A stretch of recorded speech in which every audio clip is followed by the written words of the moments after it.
and welcome to another episode of Drinking Beer with Don. Today we're going to go through, for this episode we're going to go through beers 13 through 16. So today is December 13th.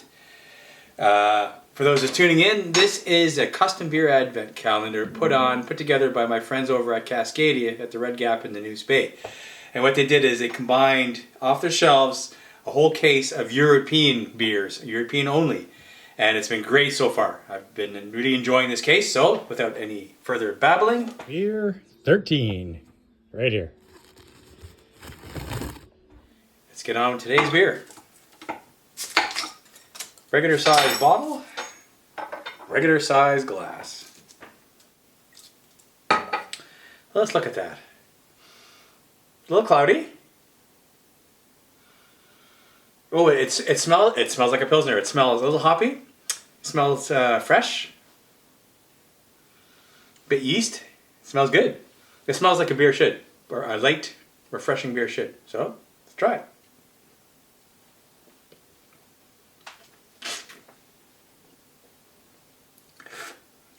No, I'm wrong. It's not a Pilsner. It's very good. It's citrusy.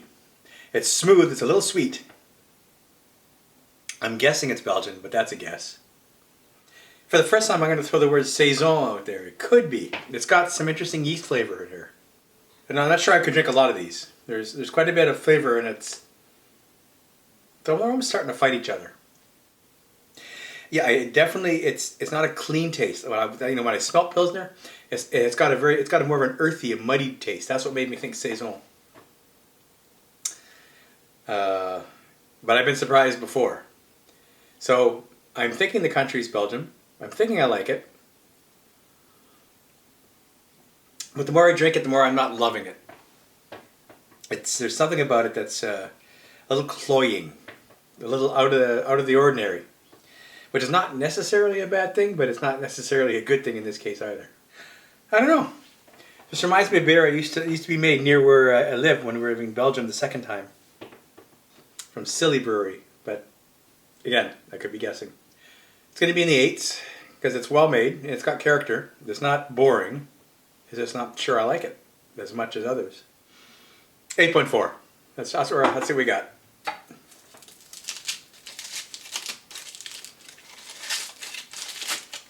I was close when I said it was made near me. I have not had this beer before, but it's an Engen beer. I'll get right back to you with some research. Oh yeah, I did my research, and it turns out I was actually a lot closer to reality than I thought I was, because the brewery is La Brasserie de Silly. It is a Silly brewery near where I used to live, and the name of the beer is Engen, also another town in the same general area. So they named their beer after town. So the beer itself is, like I said, an Engen. It's a double. They call it a double Belgian blonde ale, and they also say it's artisanal. Okay, it's a nice way of saying craft, what we would call the craft beer here. With some I guess throwing in some history. Now, alcohol is 7.5%. IBUs are 32, and I get the hops because that makes sense. It's a touch bitter. Now, here's what it says about the brewery. At Brasserie de Silly, artisan brewing expertise has passed from father to son through 6 generations. So, about this beer itself, it says the aroma and taste of this beer compose a successful symphony conducted with care but not in an over-strict manner. That's just words, just a type. The initial taste gives an impression of bitterness, true, that never becomes overpowering, balanced by, where necessary, a round mildness in the center and at the finish. Well, it does have a round flavor to it. This is actually a hallmark of many Belgian beer. It's not one-trick pony. They bring in different flavors and they develop as you taste them. And it goes on to say the quality hops and the pure malt work together to deliver a harmonious recital. And elsewhere I saw that it said it has citrus notes, which again, I agree. So I'm going to stick with my score. It is a good beer. In fact, I do recommend you try this. I gave it an 8.4. That means it's a good beer. Give it a shot. Cheers. Beer number 14. It's a tall can, I do believe. And there we are. All right. Tall can. Big glass.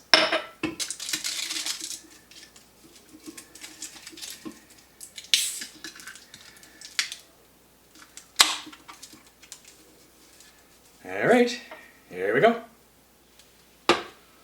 So, look at that. Very clear. Nice bubbles, nice head. Off to a good start. It doesn't have much aroma that I can detect, not like the one I had yesterday. I get a hint of citrus. And just a touch of maybe the hops. Maybe. Okay, let's go in. I'm thinking a nice, light, refreshing beer. I could be wrong. Yep, nice, light, refreshing beer. It tastes like a pilsner. Tastes like actually like a Czech pilsner to be but I probably shouldn't have said that. This reminds me, we patterned a very well known Canadian beer, Labatt's Blue, off of a Czech pilsner, and this reminds me of that, or vice versa. But this is better. It's well made. I'm not sure I'm a big fan yet. It's a beer. It's a quaffing beer, if you ask me. It's light on the tongue, light on the palate. It's got some flavor, not a lot, not strong in anything. No strong features. I think its biggest factor is that it's guzzleable and it's refreshing. This reminds me a little bit about that Greek beer in the sense that it's an average, okay beer. I can't go out on a limb right now and say it's in the 8s even. The malt is starting to come through a little bit now. Pardon me. It's pleasant. You know what? That's probably the best word to give it. It's pleasant. All right, 7.7. That's what I'm coming up with. I think I like the Greek one a bit better because it had a little more character. This is pretty bland. No, I'm going to say 7.6. 7.6. That's it we got. And see who I'm going to piss off. Okay.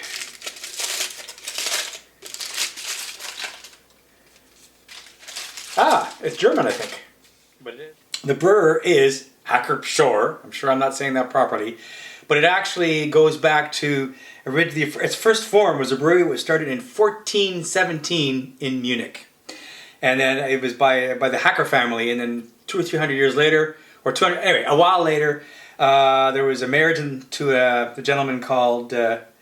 Pschorr, and the brewery, as it's now known, was created. And so it goes way back. The beer itself is the Münchner Gold, and it's considered a lager more closer to a Dortmunder. And in fact, a Dortmunder is particular to a city called Dortmund in Germany, and it's Pilsner adjacent. So it's not quite a Pilsner, but it's close. The alcohol content is 5.5%, and it has 24 IBUs plus or minus, depending on where I went. I found different numbers. So it goes on to say, at the end of the 19th century, Munich took great pleasure in two new beaming additions to the city: the Golden Angel of Peace and the first lager beer specialty, Münchner Gold. Still brewed by us to this day according to the age-old recipe, this slightly stronger beer is a mature masterpiece and delights with its enticing malty aroma and its slightly stronger original wort. And other people call it bready. Yeah, okay, a little bit citrusy. So there you have it. It's not a bad beer, but Carolyn tried it and she said, tastes like a Canadian beer, which is kind of what I was thinking. So we have the similar palate in that, and well, I'm sure the Germans are going to be pissed at me for saying one of their premium beers was considered a Canadian beer. I find them very close to an average Canadian beer. It's not bad, 7.6. I stick with that score. Beer number 15, but if you recall, I've got to pull from 5, so here it is right there. Let's do it.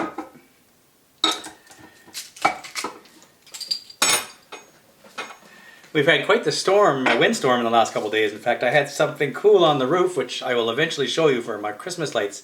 And the wind knocked it down last night. It fell 2 stories and somehow survived. But you'll see that in the video when I finally get it done. Let's go back to the beer. Get it sorted a wee bit foamy. Okay, I've waited a few minutes and the foam hasn't gone down much, so I'm just going to go in. You see it's cloudy, amber color. There we go. It smells Belgian. It's hard to say more than that. I smell the hops. I smell something.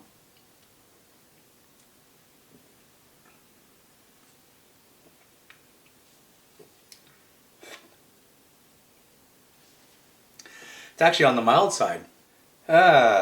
It's creamy. It might be a wheat beer. I got last time there was a wheat beer, I got it wrong, but now I'm seeing it's cloudy. It tastes creamy. It might be wheat beer. Again, it's got a very light, smooth flavor, but it's not like the almost Pilsner I had before, the German one. This is more of a rounded flavor. It's not crisp and it's not clean. It's round. Here we go. That might be a bit of wheat or yeast even in the beer. It's hard to say. It does have a refreshing edge to it, even though it's not cool and crisp. It's not bad. I almost get oranges now I think about it. Almost. It might be a bit on the stronger side, but not much, if it is. It's not one of my more favorite ones. I think it's got potential in the right circumstances.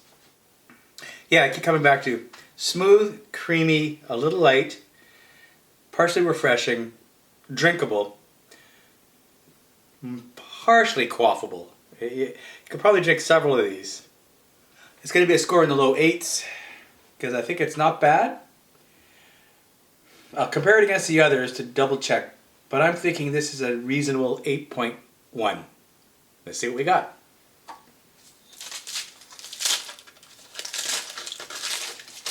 Ah, I'm quite familiar with the beer, actually. This is from the same brewery that did the Straf Hendrik. It's the Brugsy Zot. And the weird thing is, this doesn't taste like the Brugsy Zot I remember, so I don't know if it didn't travel well or what. Okay, it's kind of interesting. Like I said, I know this beer very well, and in fact, look at it. I even have the right glass for it, Brugsy Zot. So, as I quickly mentioned before, the brewery is the Brouwerij de Haveman, the Half Moon Brewery in Bruges, or Brugge, if you're saying it in Flemish, in Belgium. It is Belgian blonde ale. The beer is called Brugsy Zot, and in fact, they have a whole line of beers coming from the Half Moon Brewery. The alcohol content is 6%, 6.0, and the IBUs are 23. So again, the same brewery that has the beer pipeline is very cool. And it's funny, I got Carolyn to taste it, and she guessed it right on. She said, "Is that a Brugsy Zot?" This is one of her favorite beers. She gave this a score of 8.5. I'll come back to that. But anyway, here's what the website says. The delicious golden blonde specialty beer full of flavor with a rich color and a complex character full of fruity and spicy aromas. It is a balanced beer that knows how to playfully charm everyone's taste buds. The taste points rather towards bitterness and with citrusy hints. Well, I got the citrus, I got the creaminess, which they didn't actually say, but given the cloudiness, it makes sense. It is balanced. On the beer bottle, you see there's a jester. It's their trademark. Another beer, Delirium, has a pink elephant. So definitely some Belgian beers have fun with their logos. Yeah. It's still a very nice beer. It's well made. And Carolyn would have given it an 8.5. To respect that, and also, I'll raise my score by 1. I'll give it an 8.2. I did compare it with the other ones, and I'm comfortable with an 8.2. So if you like a lighter, smoother, easy beer with lots of flavor, and it does have flavor, give this Brugsy Zot a try. Cheers. Beer number 16. Drink. This is actually, I could see it below the foil that it's a smaller bottle. 250 milliliters. Closer, I guess, 8 ounces than 12, but let's see what we got. Smaller bottle may mean something richer and stronger. I don't know. Doesn't look it. Those that have good eyes would notice that this is a Corona glass. It's the right size glass for the beer I've got here. Okay. Interesting. There's something going on with the aroma. It's hard to put, but there's some spice, some yeast, some everything. Even some nuttiness, if my nose is playing games, I don't know. But it has an interesting start. So let's see what we got.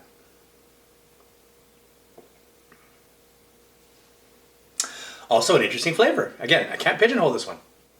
It starts off light, but then the flavors at every sip keep building. And when I was saying round before for last beer, I guess that translates into balanced. Because it's round, it's got everything going on. This one is not quite balanced so much as it is fun. There's some interesting things going on. I quite like it. It's not one that I'm quite familiar with. It almost tastes a little like cider, oddly enough. I might even say fruity now because I said cider. Yeah, I quite like it. It's very refreshing for sure. I'm pleasantly surprised, whatever it is. It continues to be fun, a little fruity, a lot of effervescence, very interesting flavors, but not wrong. It actually tastes right. I'm not sure it falls fully into the beer category, frankly. But I like it. So, the score is going to be in the 8s. And I'd say I really do like it. I'm going to give it 8.7. Let's see what we got. Huh. My curiosity is piqued. I quite like this. Huh. Here we are. It's a grisette. Wheat beer. Well, this beer is brewed by the Saint-Feuillien brewery, or Brasserie Saint-Feuillien in Lheureux, Belgium. And I'm chuckling internally. I'll laugh even a bit out loud, I suppose. I'm chuckling internally because I have done many times Carnival. It's a very Belgian tradition. And the go-to beer we have is Saint-Feuillien. It's one of my favorite beers. And this beer is made by them, but I never had it much. I had it once in a blue moon. So I didn't recognize it. It's a Belgian white or wheat beer. It's called Grisette Blanche Bio. So which is more or less Grisette's white biologic. 5.5% alcohol, and I didn't get the IBUs. But it's not that, there's some, I imagine. So as I say, Saint-Feuillien is a brewery I know very well because of their regular beers. Bon Carnival. But this particular beer, Grisette Blanche Bio, belongs to the rich family of Belgian white beers, light character beer, gentle flavor and aroma. Well, I agree so far. It is therefore very refreshing in the summer. However, it remains a full-bodied, savory beer offering lots of contrast. And that's exactly what I pointed out. There's a lot of going on. Even though it's a nice, smooth, nice beer, it goes on to say its head is typical of wheaty beers, creamy and compact, with an opaque, hazy appearance. Made in the traditional way, Grisette Blanche bottled is a certified organic, high fermentation beer fermented in the bottle. And that also explains a bit of the cloudiness. So, you know what? I'm going to keep my score of 8.7. It's a high score, especially for something like a wheat beer, which I don't normally have, but I really enjoyed it. And I'm going to have more of these. All right, this is a first time extra for Drinking Beer with Don for the Advent calendar because I'm having an extra beer to show how much of a beer snob I am, or maybe to prove that I'm not. As promised, I've got in front of me here a secretly wrapped, because Caroline wrapped it for me and I don't know what it is, regular Canadian beer. And so I'm going to go through the motions, going to drink this like I'm scoring anything else I've been doing, and we'll see what happens, all right? It smells hoppy, a little bit. There we go. Let's call that poured for now. So, frankly, it smells like a Canadian beer. Very clear, very light color. I can smell some of the hops. The mild. They're nothing extraordinary. And it smells like a beer. All right.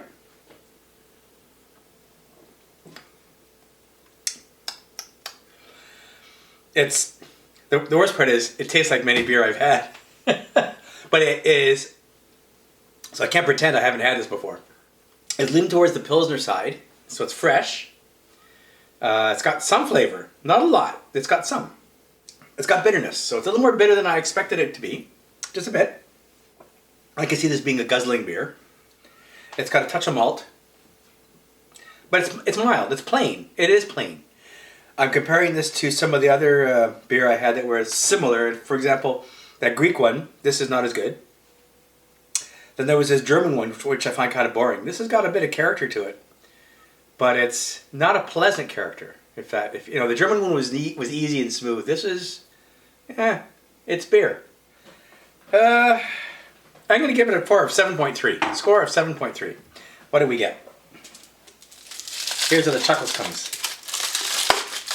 It's a blue can. I think I know what it is. And it is a Pilsner.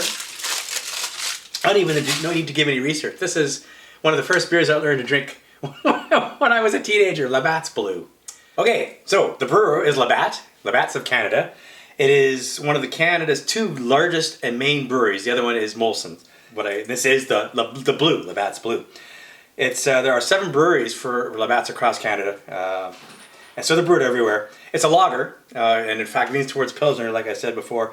Alcohol content is 5%, like most regular Canadian beers, and the IBUs are 12. Not bitter, but just that's what it is. So the website for Labatt says they have 175 plus years of brewing excellence. Our roots go back to a single small brewery founded by John Kinder Labatt in London, Ontario, in 1847, where our hometown brewery still stands. And for this particular beer, the Blue, it's made from the finest Canadian barley malt and selected hops. It's fresh and crisp with light fruit, sweet malt, toasted grain, citrus, and grassy hops notes. I got everything. I got everything about the fresh and crisp, but the fruit, malt, grain, yeah, there's maybe some graininess. Yes, some malt, okay. Didn't get citrus. It says, so my palate is not good enough, obviously. A great choice for backyard entertaining and light fare. Like I said, guzzling. Labatt claims it's the best-selling Canadian beer in the world. In other words, the world buys more Labatt's Blue than any other Canadian beer. Who knew? So there you are.